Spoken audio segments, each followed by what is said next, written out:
د پنجاب په دغه سرزمین باندې قادیاني پاڅېده او قادیاني دا مطالبه وکړه.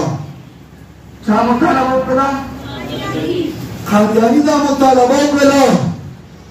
قادیاني ته په یو مجلس کې 30,000 زنانه ناستې وې. څومره؟ 30,000. د زنانو نه اخر کې مطالبه کوي تاسو د قادیان دپاره او تربو دپاره څه قربانۍ ورکوئ، لکه څنګه چې تبلیغیان حضرات اخر کیسه کې بیان کې د بیان نه بعد مطالبه کوي، سیریزونه به څوک تیاري او عشرې ته به څوک تیاري، چلونه به څوک تیاري. دغه شان کې قادیاني د خپل بیان نه بعد اعلان وکړ، مطالبه وکړله تاسو د قادیان دپاره تاسو به کومې قربانۍ ورکوئ. یو زنانه پاڅېده، هغه وایي زه به سوله ورکومه. هغه قادیاني ویل نه نه سوله مې نه ده پکار.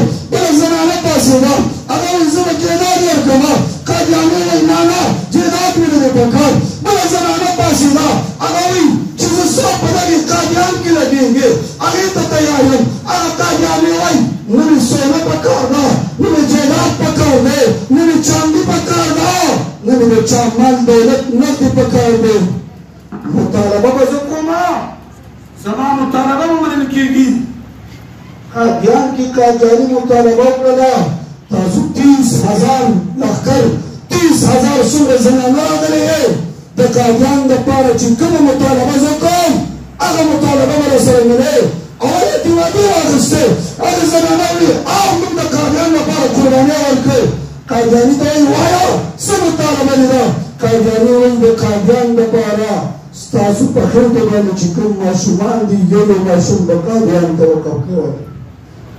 د قادیان دپاره هغې دجال لپاره یو یو بچي په هغې دور کې هغې بچو هغې زنانو بچي وقف کړو. نن چې دغه فتنه روانه ده دا د هغې زنانو قرباني وه چې د هغې دجال لپاره یې کړله.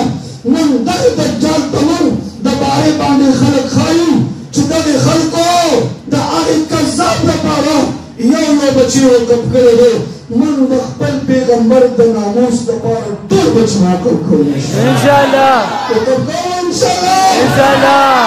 وقف کوو د ختم نبوت لپاره انشاءالله. ټول اوازونه کوئ ختم نبوت زنده‌باد، ختم نبوت زنده‌باد، ختم نبوت زنده‌باد، ختم نبوت زنده‌باد. ورکوو انشاءالله بچي. دې مجلس ته فرشتې راغلي دي چې کوم خلک وایي زه د خپل پیغمبر لپاره خپل بچي وقف کول غواړم. ودرېږئ دواړه لاسونه اوچت کړئ چې وخوړئ مجلس کې خلکو ته. ودرېږئ چې فرشتې ووایي ودرېږئ د مجلس کې چې انشاءالله د ختم نبوت دپاره زموږ د چین مالي جامې سره قرباني به ورکوو انشاءالله. الله کریم دې ستاسو د ډېرو مهرباني درکړي. الله باندې قبول کړه. وآخر دعوانا الحمد لله رب العالمين.